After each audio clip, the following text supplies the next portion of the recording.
What's happening, family? Dr. Joe here. Happy Sunday evening, and I hope each of you are well and blessed. Thank you guys so much for taking the time to tune in live with us. And even if you're watching this archive, we're glad you are here. I'm Dr. Joe, author and founder of the world's greatest transformational process, the 40-day turn up and the Journey 3.0 plus process. And we're so glad to see all of you here on today. I want to welcome all of you guys who are active participants and a part of our village. Whether you are a present participant, whether you are in leadership, or if you are a past graduate, doesn't matter who you are, we're glad you're here. And you also may be a person who has just stumbled across this page, stumbled across our site. You don't know who I am. You don't know who we are. I want you to know that we represent a body of people. We've been in this space for 10 years now. 11 years now. 2012 is when we started taking people through transformational processes and holistic transformational process. Holistic meaning mind, body, and spirit. You hear that a lot, but seldom do people actually do that.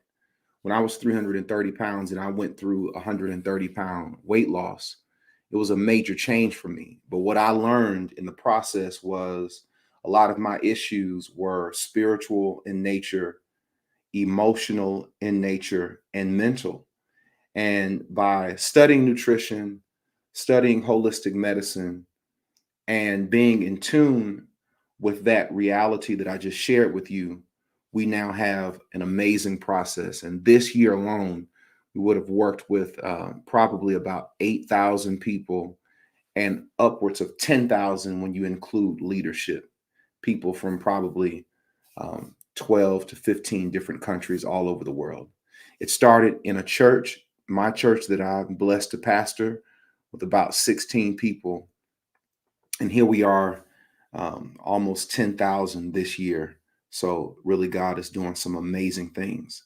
To see people come through a process who are sick, who've allowed their diseases to rob them of life, people who have not known, not been taught properly, people who have had bad habits, people who don't really know what it means to be healthy and happy, to see them heal themselves is nothing less than amazing. So we want to welcome you here on today. Today we have what's called Village Chat, and Village Chat is our time to spotlight real life active participants, people who are actually in the process. So if you're a person who desires to be a part of the process, you've heard about it, you want to be a part of future classes or cohorts, it's great to really tap into this and to share these messages with people that you may know who want to know what this is all about, because this is the time for us to spotlight real life participants to hear their stories. The last 2 weeks, we've had some amazing guests, two females, and today we have a brother, a man who's going to be here with us on today. I'm not going to belabor at all. We're going to jump right in it. And I want to welcome my special guest on today, Dr. Fletcher Johnson. Dr. Johnson, how are you doing today, sir? I'm doing better than ever, Dr. Joe. Thank you Well, for having me on this. first of all, thank you for being here. It's my pleasure, certainly. And I'm so happy. You and I have we had a gang. Listen, I want you all to know we're gonna have a great conversation today, because the conversation got so good before we went live. I had to tell Dr. Johnson, hold up, this is too good for you not to share this with other people. So we'll get into it. I'm glad you're here. And what we'll do is we'll just start kind of slowly, start talking about you, and then we'll kind of get into where we left off when we were talking earlier. So tell us about yourself. Tell us where you're from and what do you do? Well, actually, I'm from Bibb County, Macon, Georgia. I'm a school improvement coordinator for the Bibb County School District. Okay. And of course, I'm coming from a family of 5 boys. And my mother did a good job, not only raising us, but coaching us up to become the men that we are today. Wow. And of course, I'm married to a lovely wife of 36 years, 3 sons. And we're celebrating our first granddaughter, and that is Raina Lynn Johnson. Well, congratulations. Thank you very much. Thank you. Thank you. Awesome. Your first grandchild. Our very first grandchild. She was born September 18th. And we had a chance to fly to Texas to visit with her. And I tell you, I never envisioned the joy that I am experiencing right now, because the journey that I took from my mother's passing, it Mhm. feels that God was able to bring rain along to fill that gap and that Wow, wound that was there. that's a blessing. So you are in. Tell me the title of your position again. School Improvement Coordinator, Okay. District School Improvement Coordinator, that's K-12 for the Bibb County School District. So you are an educator. Absolutely. I'm also a coordinator. I oversee curriculum and instruction as it pertains to social sciences, and that's history. That is awesome. So take us through what that looks like. What is your expertise? What does a day in the life of Dr. Fletcher Johnson look like? What exactly does a coordinator do in that position?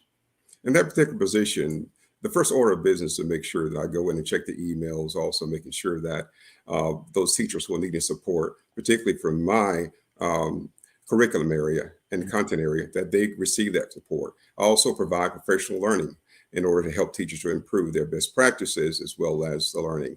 I'm also involved in the learning walks, and that is we go in and look at processes as it relates to teaching and learning, and we come back to the table to look at the areas of strengths, opportunities for growth, and what are our next steps for moving forward in order for us to provide those students and those teachers with the best possible support that they need. And of course, aside from that, I also join ranks. I collaborate with the district from time to time to handle what we call divisive concepts.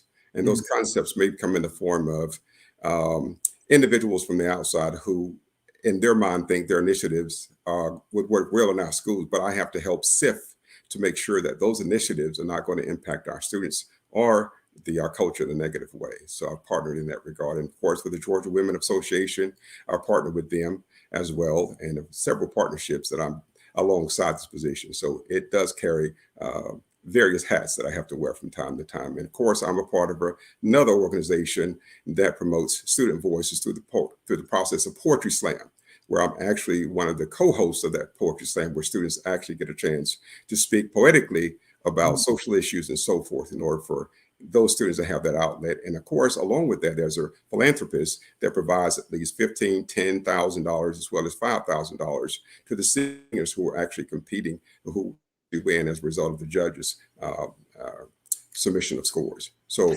my role is very, very active, but Very also, dynamic. Is your position county, city? Is it a certain municipality that you're working within this? well, actually, we work within the county, which it also encompasses the students that are residing in the schools that are in the city.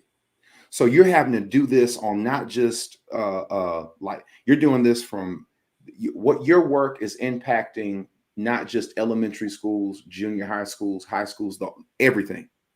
Absolutely. Wow. K-12 is a broad span. I'm the only one that's covering that span. But the great part about that, I've partnered from elementary, middle, and high school with different groups that I've worked with over time. Whenever there's something that I would like to bring forth, and it's something that I would like to have a conversation around, I will consult with these various groups because I do feel like part of leadership and the biggest part of leadership is getting the work done through the people, not you just doing it by yourself. So I built relationships within the districts with those particular groups where we feel that we have that open dialogue with each other because we have, first of all, we have a mutual trust, Mhm. and that's relationship building that encompasses, and also empower them to speak to me at the same time they feel comfortable, because it's not about a position when we're at the table.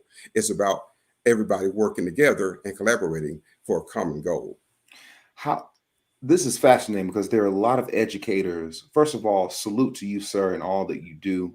You know, Dade County is blessed to have you.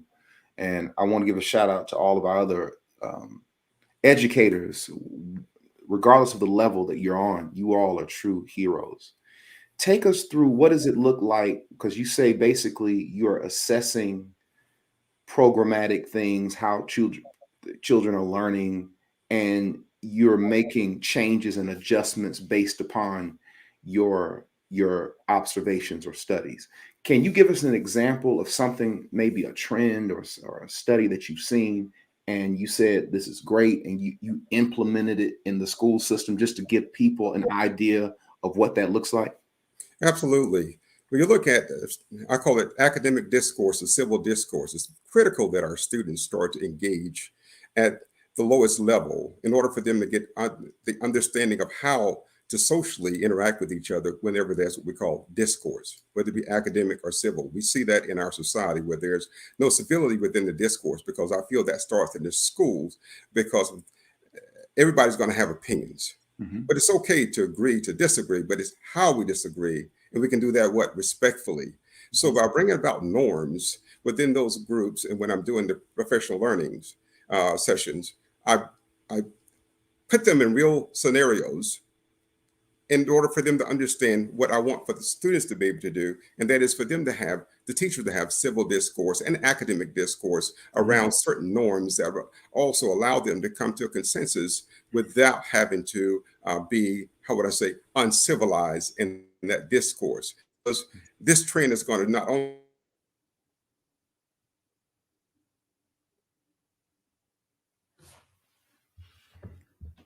Kind of froze up on us. I'm sure it'll come back. transition, they need to understand they're going to be in various groups of things.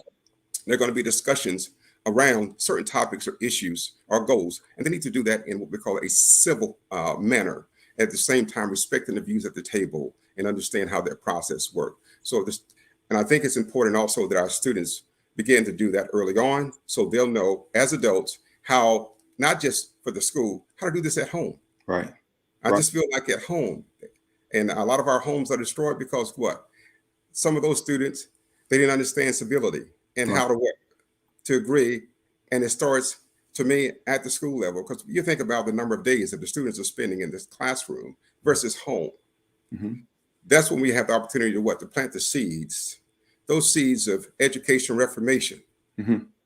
and reforming how we do business, how we discuss business. And education is business, It is. topics about business. And how do those students discuss that with civility and with consensus? Also, they need to understand it's okay to say good job to each other and to praise each other, or also to change their views based on what they're hearing, but they must understand how to keep their what minds open at the same time.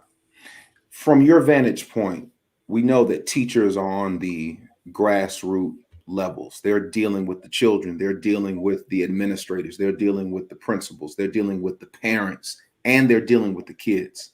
What are some things that you feel that the public school systems or schools in general can do? What better way can teachers be supported in what they do from your vantage point? Because I'm sure you have a perspective on it like no one else does.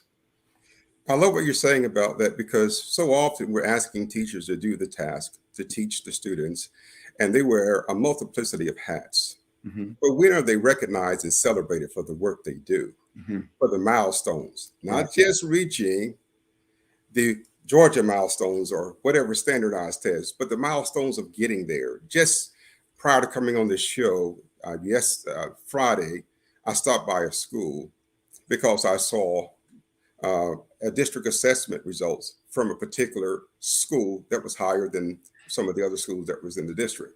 And this is a school that customarily struggles.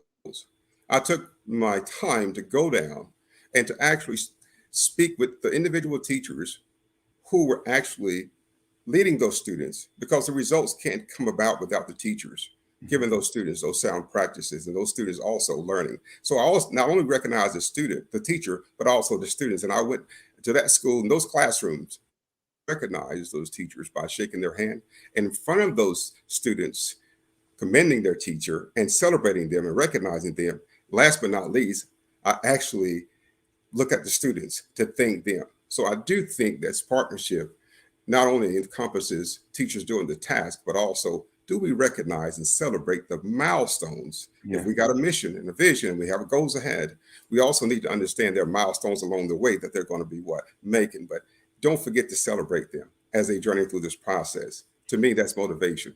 It's, it's similar to what you're doing right now. Even yesterday, as you begin to kind of dig in a little bit to help everybody to what?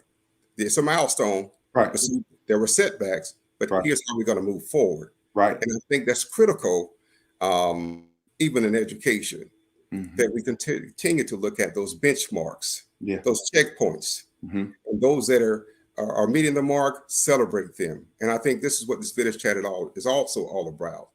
us getting a chance to tell you we appreciate you, to celebrate you for the work that you're doing. Well, salute to you, sir. This is a great conversation. I want to ask you one more question before we move on, and that is, come out of the state position of county position of being, as you are an administrator on a county level, and let's look at a national level. If you were in a position on a national level to make some changes in terms of the ideation of how we educate children in America from the vantage point of a public school system, what do you think we should change as a country that could better improve the efficacy of what we're producing in our schools from your vantage point?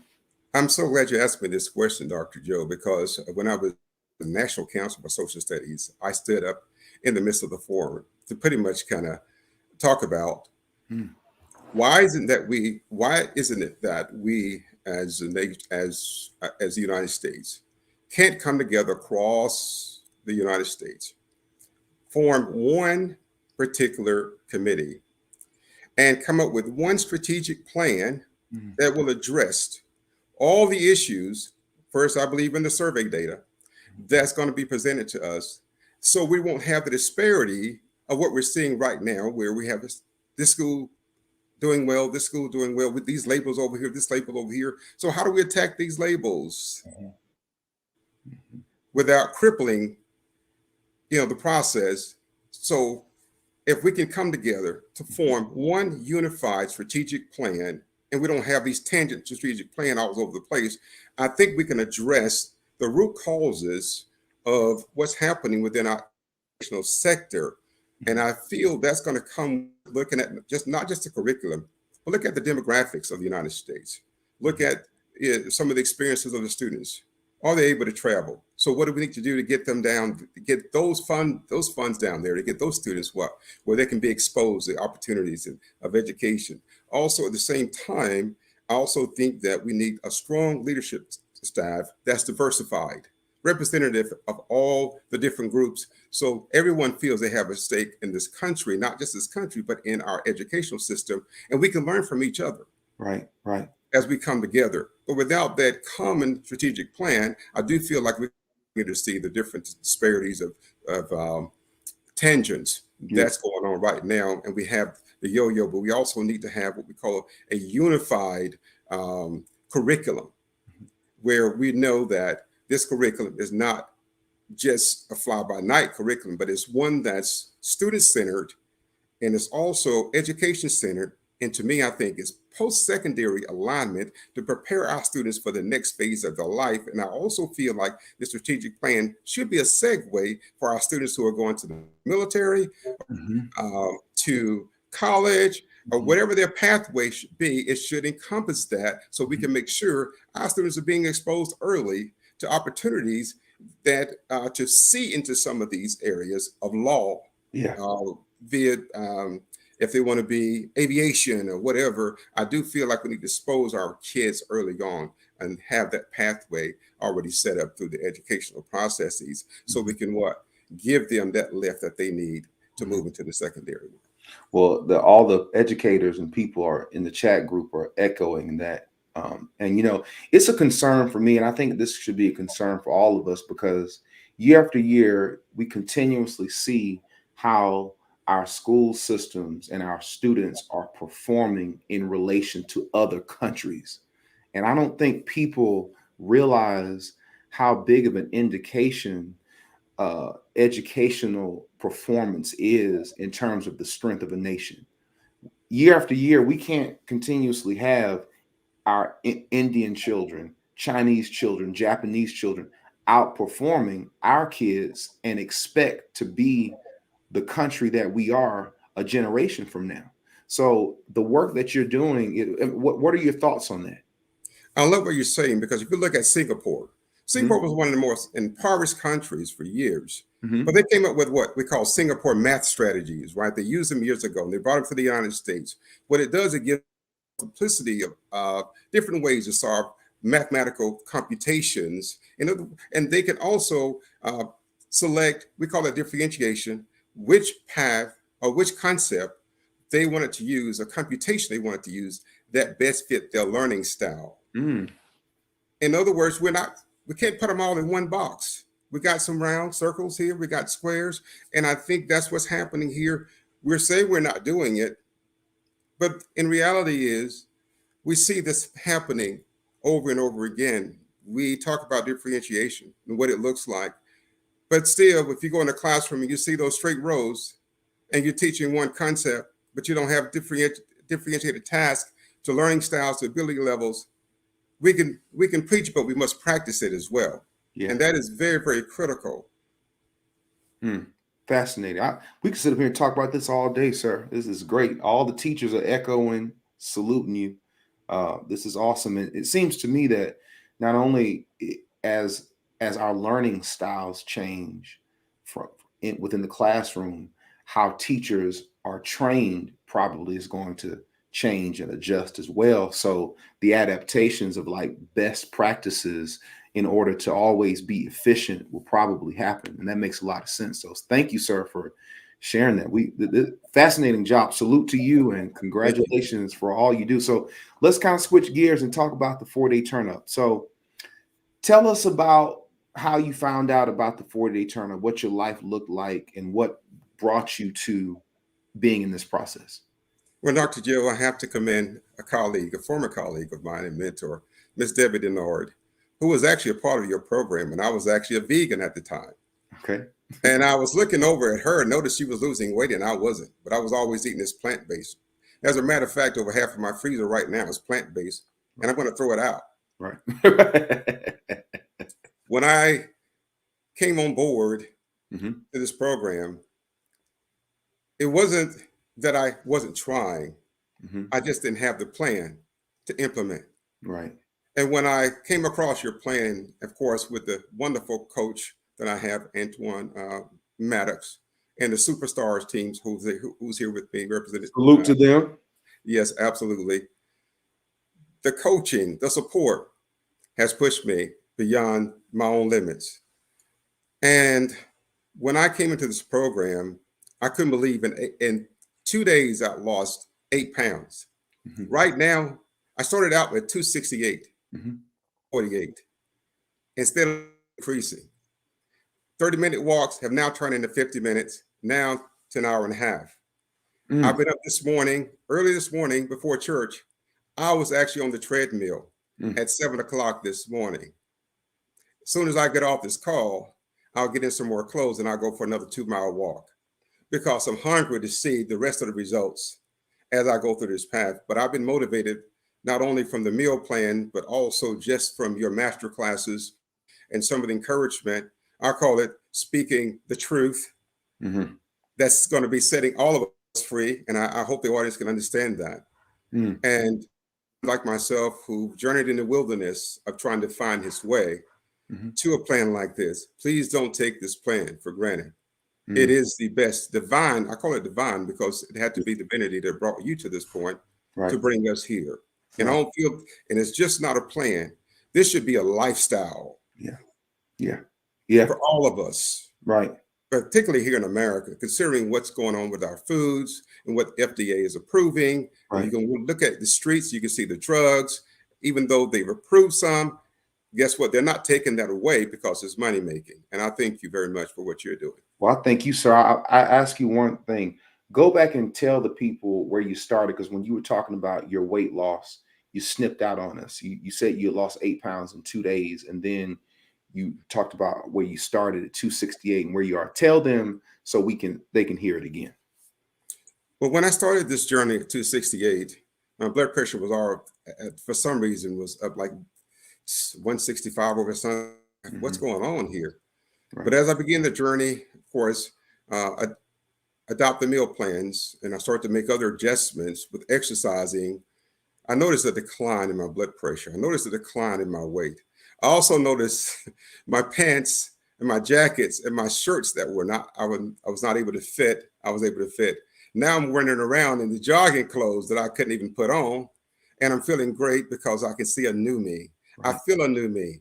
My periods, 8 o'clock, 9 o'clock, I'm ready to go to bed when it was 12 and 1 o'clock Right. because I was having a difficult time trying to sleep at certain hours. But through this process, it has really adapted to the point where it's normalizing, and my goal is to reach my BMI. That's awesome. That's great. When you started the process, was it, a lot of times you plan on doing something, or you hear about doing something or going somewhere, and you have in your mind what you think it is, and then when you get into it, it's nothing like what you thought. And I guess my question to you is, what were your initial thoughts when you, like, in the pre-work, when you got into your group? What were your thoughts at that time? Well, I can tell you, Dr. Joe, my thoughts were centered around, I'm just happy to be here. Now I Mhm. have, you see, for someone like myself that was already disciplined, see, I've tried keto and I was committed to it. I tried vegan, I was committed to it until other health things started coming and I knew I needed some proteins and so forth Right. because I didn't have a coach. Mhm. So I was Right. hungry for this pathway. So when it came on board, I was the first one in, I won't say the first one, I was one of the first ones to jump on this and to grab it. And Mhm. I haven't let it go since then. So with Fidelity, I'm meal prepping. With Fidelity, I'm making sure that I weigh everything Mhm. before I put it in my mouth. Mhm. Good. And I'll be honest with you, there was temptations all around me. My Right. favorite coconut cookies were coming in the house. Right. Right. Everything that I wanted, that I used to like, for some reason, they were bringing it home, Right. and then I had to go past all those uh, I call it addictions, Mhm. because I had to tell myself this question. I had to tell myself, make the statement to everything that I wanted to eat that was harmful for me. I said, no, no, no, no. I'm evicted from you. I'm no Mhm. longer residing. Mhm. That's I've it. had a change of address. Right. So when we change our address from the old to the new, please don't go knock back on that door, even if temptation calls you. So what I've done over the course of this time, no matter what temptation I've seen, I've been able to discipline and say, oh, I'm evicted. Mm. I no longer live there. Mm. Mm. That's powerful. I know people are watching you. I know people are seeing you, and I know you are influencing others just in the moniker of shine, succeed, to heal, to inspire, to navigate, and to exceed. How are people around you responding to your transformation? Because I'm sure they're seeing you right before their eyes. As a matter of fact, I've heard several friends make comments, and you're really losing weight. What are you doing? Yeah. And I've also noticed others that have come up to me and said, what is it that you're doing? Hmm. And who is this person? I was actually at my dentist's office, and Hmm. the hygienist was cleaning my teeth. Hmm. We started talking about, health and everything. And I brought your name up. Hmm. And she said, I'm trying to do this. I'm trying to do that. She said, what's his name? She stopped cleaning my teeth and started writing down Dr. Joe Williams. And and right there in the chair, she started Googling you. She said, Uh-huh. yep, I'm going to follow him on his YouTube. Hmm. And that's how powerful my testimonials have been Yes. throughout the course of this. Because if I'm feeling better, if I'm doing better, I want to share so others can do what they can do better. I Mm. just feel like it's a duty, it's an obligation, because this process is not asking us to just adjust our weight but it's also asking us, do you really want to save your life? Right. Right. And I think so many of us throughout this journey, like myself, Hmm. I came across a rough patch in my life when my mother died, and I was 5 years old. When Yeah. I had to take my mother's body off the stretcher and take those tubes out of her mouth, and she was 55 and I'm 35. She died of complications of diabetes, Mm-hmm. amputation of the leg, 9 year stretch, so in her 40s when all this started to occur. And I was a young man, but I was always a mama's boy, and I stayed there to the end. But I promised myself as I got older that I wasn't going to be a statistic and I wasn't going to be a generational curse. So at Mm-hmm. that point, I started seeking ways to um, eat better, because I knew had my mother had this plan, she had gone down this pathway, she'd be here with me today. Mm. But even in her absence, I know for me to get this knowledge, God is showing me mercy. He's showing me favor. And I'm probably not the only one in here. who can speak to family or loved ones who've gone on. Had we had this knowledge, or they had this knowledge, they would be here today. And I do believe what the Bible say. My people perish for the lack of knowledge. And so many of our people have done that. They perish because they haven't had that knowledge. I've lost 17 to 18 uncles and aunts in a matter of 10 years, 3 last year, and all of them died of complications of diabetes. And I knew it came from the lack of knowledge when it came to eating, because I no longer live to eat to live. Right. Right. That's awesome. What a powerful testimony.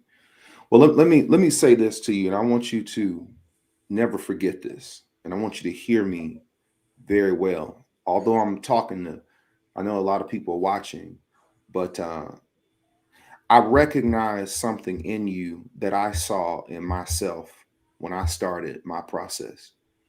I was very much like you. I was excited. I was amazed.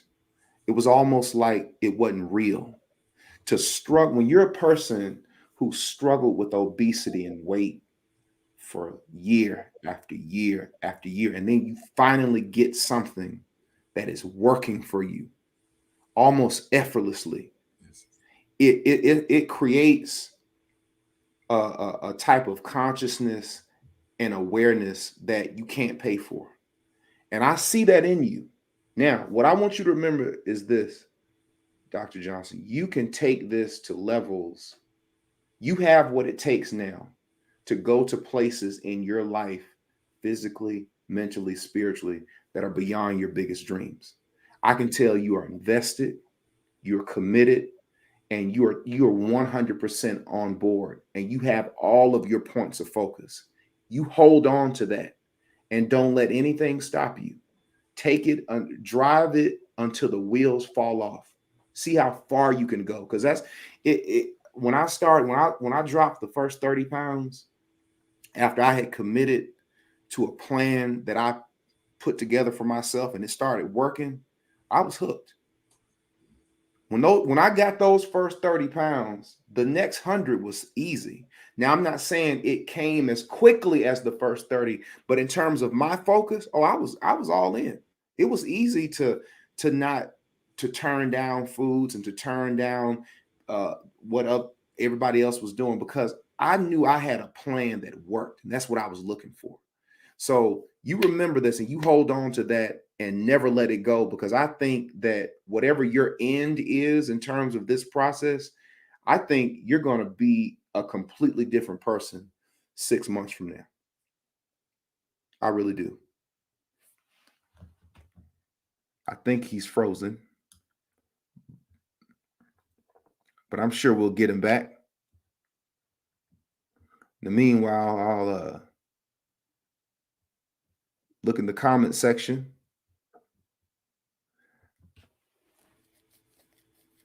Dr. Johnson, can you hear me? I think we're back. We're All right, back. we're back. We're back. We're back. We're We're back. back. All right. Well, I hope you heard that. No, I didn't. It was just spinning just then. Okay. All right. I got it. I got it. Well, I was telling you, I really think that you're going to do well. And I was what I was saying is keep on with your commitment, keep on pushing, because I think that you're going to end up in a place that's far beyond what you're even imagining now. So that's what I was saying. Well, thank you very much. And Dr. Joe, just to add Yes. to the conversation, it's got to the point where now my wife, when I'm prepping my meals or my veggie omelets or whatever, I also prepare her that meal. Today, my son, my wife, and I was sharing the salmon and the cabbage, and it was done proportionately. And now she's curious about this process. And so I encourage anyone that's going through this process, you'll be able to convince others by not just by your conversation, but by your actions. Right. You can also impact your household, not just by your conversation, but what you're putting on your plate. And to see everybody saying, well, can you prepare this for us? And then when they taste it and the amount. And I love what you said yesterday, Dr. Joe, you mentioned the overeating part. You don't have to eat until you're full. Right. It's okay to be satisfied. Right. as you eat. Hmm. And I think a lot of that comes from, if I may interject here, Sure. so many people might have come from poverty-stricken locations. A meal was far and few in between. So when they did get one, overconsumption Hmm. was the reserve. Yes. And so the deprogram away from that is to submit to the process Hmm. to re-educate your cells, your body, your mind, your spirit. Yeah. And I do believe the Bible says, don't overeat, don't oversuffice. Right. So we have to be careful and be cognizant of the fact that this body is a temple of the Lord, according to 1 Corinthians. That's right. And we have to consider this body where the Holy Spirit dwells. It's not our own. Hmm. And Yeah. what we're doing, we're honoring God with this body because this body was purchased by a price, and that price was Jesus Christ. That's right. That's And right. to give God that honor of loving this temple where his Holy Spirit dwells is giving ourselves over to him, to instruction and submission to follow the directed plan of God that he's put in you to direct us. We may look for a promised land in certain places, but the promised land really is the knowledge that we're getting to get us to that healthy place. Wow. That's awesome. Thank you, sir, for those words. This has been a great conversation. But before we depart, I want to end with what I call some fun questions. Can we do that? Sir. All right, let's have some fun. Right. All right. If you could travel, Dr. Johnson, on a dream vacation tomorrow, where would you go? Icaria, Greece. Greece. The Okay. reason, Yeah. the reason being is because on Icaria, it's an island Hmm. where in Greece, where the island is inhabited by the oldest living human beings. That's right.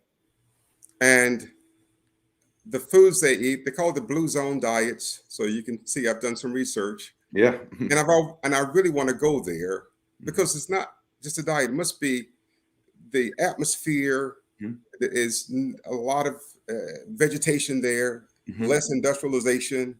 Mhm. So the pollution is not an issue in the area. So I feel that's a contributing factor to Mhm. their longevity as well. So when I look at the demographics of that island and how it's only sparsely populated by approximately 8,000 people, Mhm. and I look at that area and I go, what is it that they're doing? But Mhm. what is that we can learn from those people Right. that can help us in terms of longevity? Love it. Awesome. If you could redo any year of your life, which year would it be and why? Well, if I had to redo a year, it'd be the year my mother died. Mm. That was the year I started to overconsume, eat Mhm. food. I think it was called, in my mind, it was comfort food. Mhm. Because my mother and I were so very close Mhm. to the point of me being there Mhm. to remove her body from the bed and onto the stretcher and Mhm. take it down to the hearse. I won't say it, my mother down to the hearse. That was very Mhm. comforting, but also traumatic for me because I promised my mother that she was going to come home. Well, Mhm. she did. She went, the route of God, and but that journey took me down a path of eating comfort foods just to deal with the depression of losing her. We Mhm. were inseparable. We were one of a kind. You saw me, you saw my mother, and at the same time, we looked like brother and sister, except she looked a lot better than I did, Dr. Joe. Mhm. And she was also a Christian woman who evangelized. She was a nurse, and she was also a missionary type person that was traveling all over the United States to help anyone that was in need. And I knew my journey forward without her and without this Mother Teresa figure that was to so many people. And she was a neighborhood mother to Mhm. all my friends. Mm. So having that special mother and living with that matriarch that taught me to pray, Mhm. taught me how to behave, Mm. taught me how to love, and taught me how to communicate. Mm. That left me to carry on at an early age in the middle of the mission that she was involved in. Mhm. And I've had to go through that process with God's help. But I know that throughout this process, her prayers up there has been with me to guide me this far. Powerful, sir. Thank you for sharing that. What's your favorite movie? My favorite movie is Blindside. Mm. The Great movie. reason being because I look at the learning style of Michael, Mm-hmm. that had they not had the oral assessment from Michael, Mm-hmm. he never would have achieved. So it let me know that every test that's written is not for everybody, because Mm-hmm. there are some students that what they can explain better than they could write, or they can show better than they can tell. So I do think that some testing needs to be based, or learning based, or learning style based. Mm-hmm. And that movie really put that capstone on Michael's learning style when it came to actually get into the college. So saw the label that was placed on Michael Right. in That's that movie, that's and that amazing. That's moved. amazing. You made that connection. That's powerful. All right. Yes. Last question. Who is your favorite actor or actress? I think we timed out again. I'm sorry. Can you repeat that for me? Okay. Who is your favorite actor or actress? My favorite actress is Cicely Tyson. Mm, great one. Reason being because she represents the motherland. Hmm. She represents truth. She represents a time and place and space, particularly in African American history, where we had someone to speak truth to generations, that was moving away from the roots of respect and love and care. And she always depicted movies of strength in the midst of the storm, in the midst of adversity, and a strong woman. Hmm. And her character always came through to me in terms of the women that were in my life, my grandmothers that were there to raise me and to stand beside me and to love me at the same time with a strong hand guide me. That's powerful, sir. What a great interview this has been. Thank you, Dr. Fletcher Johnson, for being my special guest. It's been an absolute pleasure to sit here and to learn more about you and to find out about your story and what you do and where you're from. And everyone in the comment section feels the same. So, sir, thank you for being my guest. And I can't wait to see what your next is going to be. And Dr. Joe, thank you for also Yes. allowing this opportunity and this platform. And to Yes. all my Shine family, thank you for being here. And superstars, let's go get it. All right. Thank you, Dr. Johnson. God Thank bless you. you, sir. God bless. Blessings. Dr. Fletcher Johnson, what a great interview, gang. Wasn't that awesome? Shout out to TP Rosser, my one of our ambassadors, who told me about Dr. Johnson. She says, "Hey, Dr. Joe, if you're looking for a guy for Village Chat, I got one for you." And I'm the type of person, I heed people that I respect. So shout out to TP for giving me what a great recommendation. I was able to talk to Dr. Johnson a couple weeks ago. He was about to travel, and we were talking and conversing. And I knew then that he was going to be a wonderful interview. So salute to him. Thank you again, Dr. Fletcher Johnson. I want to address a couple of things, and then I'm going to depart just a few more minutes. The first thing I want to say is a lot of you all are in this group, and when he was speaking about his way of eating, you were saying, "Well, if he's not a vegan, how does he eat? What does he eat?" Well, here within our process, we don't discuss what it is that we do publicly. Everything that we talk about is done within the confines of our group, of the cohort. People are taught, people are trained. There are certain ways that we do things. We sign confidentiality statements to where we don't share that type of information. The reason being is because a lot of people call me, a lot of people message me, a lot of people inbox me, and they say, "Hey, tell me what to eat." I could tell you what to eat. I could tell you what to do. And guess what? You still won't do it. Why? Because the food is not the issue. A lot of people go on diets. And when you go on a diet, when you have a diet type of mentality, you have a temporary type of outcome because you're focused on what do I need to eat to reach a certain goal. That's working backwards. You have to unwind. It's like an onion. You have to peel off the layers before you get to the core. You have to start with your mind. You have to start with your emotions. You have to start with your family surroundings. You have to start with your triggers. You have to start with your habits. You have to start with your consciousness. You have to start with What are you aware of? What pains do you feel? What emotions do you have? These are the things that open up the onion. Once the onion has been opened and the person is able to see and to be vulnerable to himself and to herself, and they can view themselves through lenses of accuracy and not being in a state of delusion, then you can start seeing things clearly. You can start to understand the why. You can understand the emotions and how they were connected to certain actions, to certain triggers, to certain responses, to certain feelings. And then once you're able to see that, then the person is ready for the meal plan. You know, they say that that when the student is ready, the master shows up. When a lot of people enter a process trying to change and not understanding those things that I've just mentioned, you give them a program, you tell them what to do, and they don't do it. And it logically doesn't make sense. How can you know you need a plan? How can you have asked me for the plan and I gave you the plan, but you don't do nothing with the plan? Because the plan was never the problem. Okay. It was never the problem. It was all those other things that were mentioned. This is the reason why I don't coach people one on one. I don't do that. My calling is exactly, I think, how we are executing it as we speak.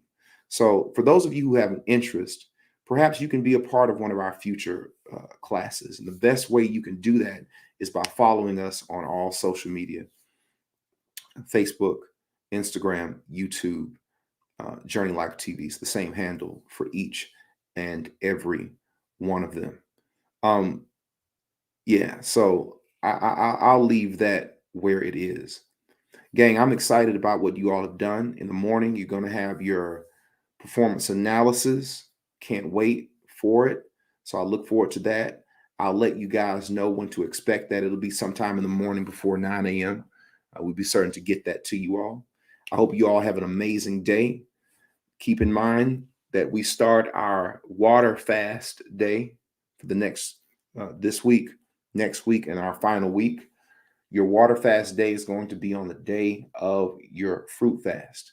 You should already know what needs to be done. If you don't, reference your coach and your leader, your group, and I'm certain the information will be made available to you.